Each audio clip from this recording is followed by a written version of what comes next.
Hello, I'm Professor Grouper, and I'm here on Barton Creek. We're here to tell you some astounding fact. This goes way beyond global warming. It goes way beyond climate change.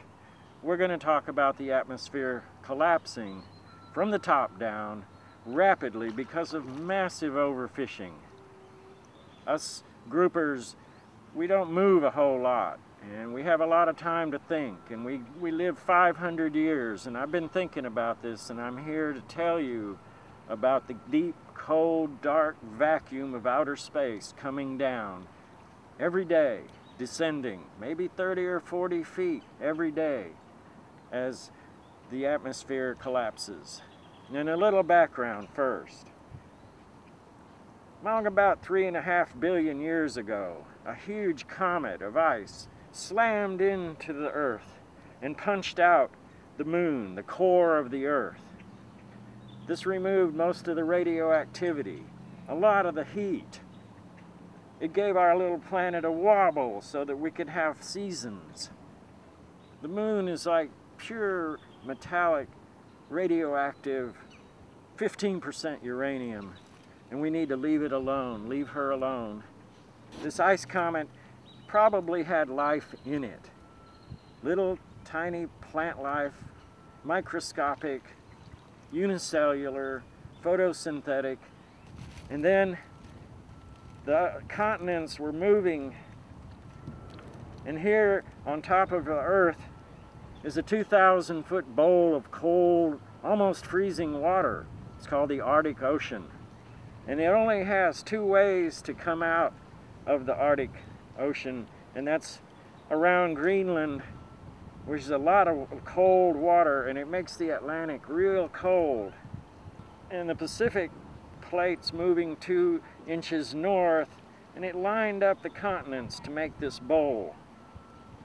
Now picture the ice building up to where the ocean level goes down 500 feet, and it makes a barrier right here between Asia and America. And the cold water can't get into the Pacific, so the Pacific warms up.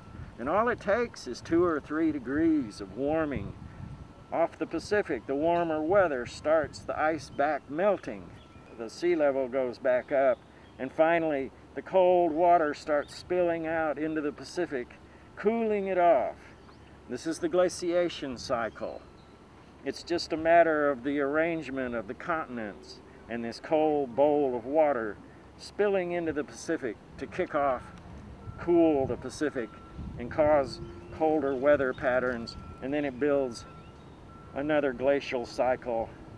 Then 100 million years of primate evolution. This is what humans are, is primates.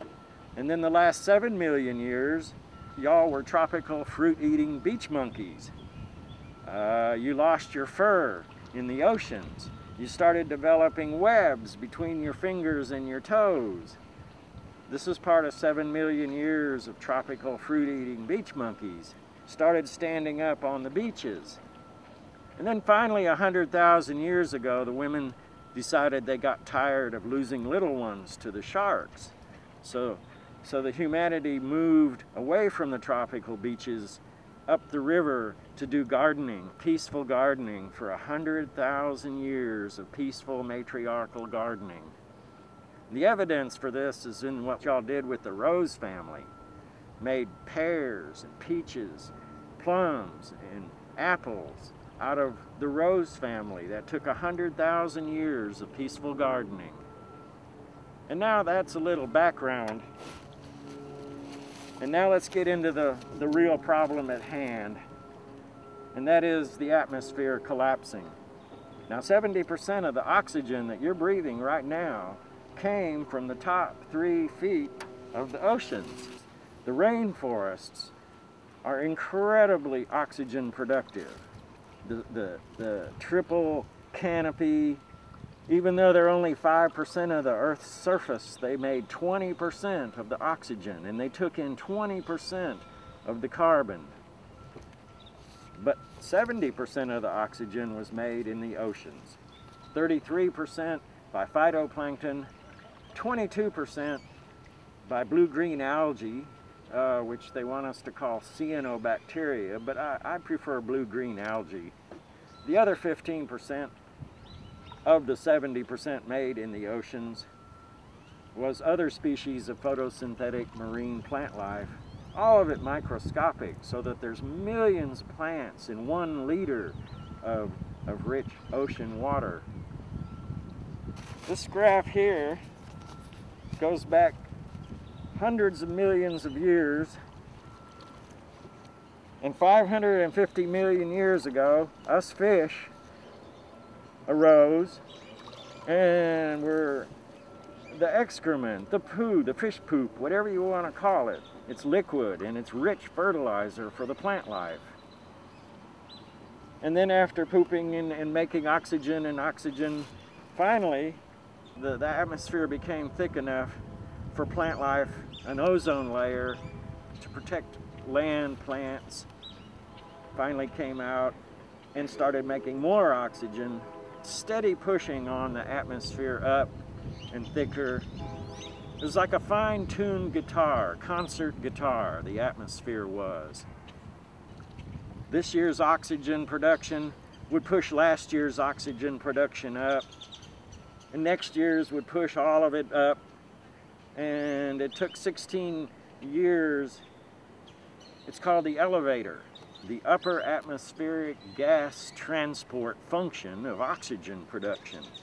That's how CFCs, today, made it up to the ozone layer and started thinning it out, and thinner, so that now there's more UVs coming in.